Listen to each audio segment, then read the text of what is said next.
ঝাড়গ্রামে চিল্কিগড়ের ডুলুং নদীর উপর থাকা কজওয়ে আবারও ডুবে গেল জলের তলায়। প্রবল স্রোতের বিচ্ছিন্ন হয়ে পড়েছে প্রায় 20টি গ্রামের যোগাযোগ।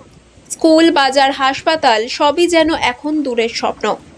স্বাধীনতার 75 বছর পেরোলেও সেতু পেল না এই গ্রামগুলি। বর্ষা মানেই দুর্ভোগ, আর বছর বছর সেই একই প্রশ্ন, কবে হবে এক টুকরো স্থায়ী সেতু, কবে মিলবে মুক্তি এই জল ঘেরা জীবন থেকে। 1 নম্বর অঞ্চলের বিনপুর গ্রামের বাসিন্দা। এই বিনপুর শ্মশান, কালী মন্দির, শিব মন্দির, হাই স্কুল, গার্ল স্কুল সমস্ত জলে ভাসছে। এখানে প্রধানকে বলেও নিকাশি ব্যবস্থার কোনো হয় নাই। সরকার ড্রেন তৈরি করে দিচ্ছে, সে ড্রেন একবার রাস্তা বরাবর হয়ে গেছে।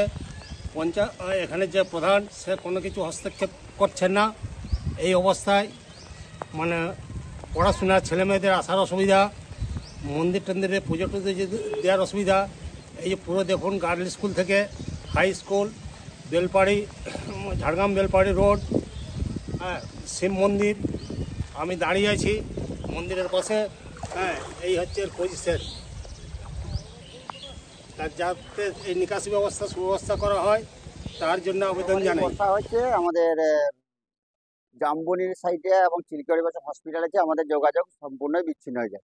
এতবার বলা সত্ত্বেও আমাদের কোনো মতেই ব্রিজটা এখনো পর্যন্ত স্যাংশন হয়নি। তবে একটা শুনেছি স্যাংশন হয়েছে, আর থেকে বিগত 10-12 বছরই এই হবে সেই হবে বলে আজও পর্যন্ত হচ্ছে না। তাই তো মনে হচ্ছে জল বেড়ে যাবে। এখন আমাদের সম্পূর্ণ বিচ্ছিন্ন। এখানে সাধারণ হসপিটাল আছে, ঠিক আছে। এখন আমাদের হসপিটাল বলতে আপনাদের যেতে হবে 11 কিলোমিটার 12 কিলোমিটার ঝাড়গ্রাম। এখানে আমাদের সামনে হয়। এখন রেফার করতে গেলে আপনার প্রায় 30-35 কিলোমিটার ঘুরে আপনার ঝাড়গ্রাম স্পেশালিস্ট হসপিটালে যেতে হবে। আমার নাম দিবাকর পাল, আমার বাড়ি বেলিয়াতে, জামবনি। হচ্ছে আমাদের পক্ষে, আমরা ওই পারে যেতাম, চিল্কিগড় যাচ্ছিলাম, তো এর মতো অবস্থা এখানে দাঁড়িয়ে আছে। পুরোপুরি যোগাযোগ বিচ্ছিন্ন। এই রাস্তা থেকে কাউকে যাতায়াত করতে দিচ্ছে না। প্রশাসনের লোকরাও আছে, ওনারা গার্ড দিয়ে রেখেছেন যাতে করে এখানে কেউ না গিয়ে বিপদের সম্মুখীন হয়। ওই জন্য ওনারাও দুই সাইডেই গার্ড দিয়ে রেখেছেন। এখন তো দেখতেই পাচ্ছেন এই মতো অবস্থায় এপার ওপারে পারাপার বন্ধ। হ্যাঁ, দূর থেকে আরো রাস্তা আছে, ওটা ঘুরে যেতে হচ্ছে।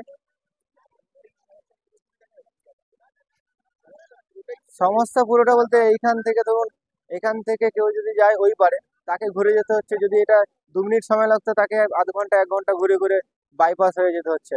এটাই পরিস্থিতি। আমার নাম শেখ হেলিম আলী।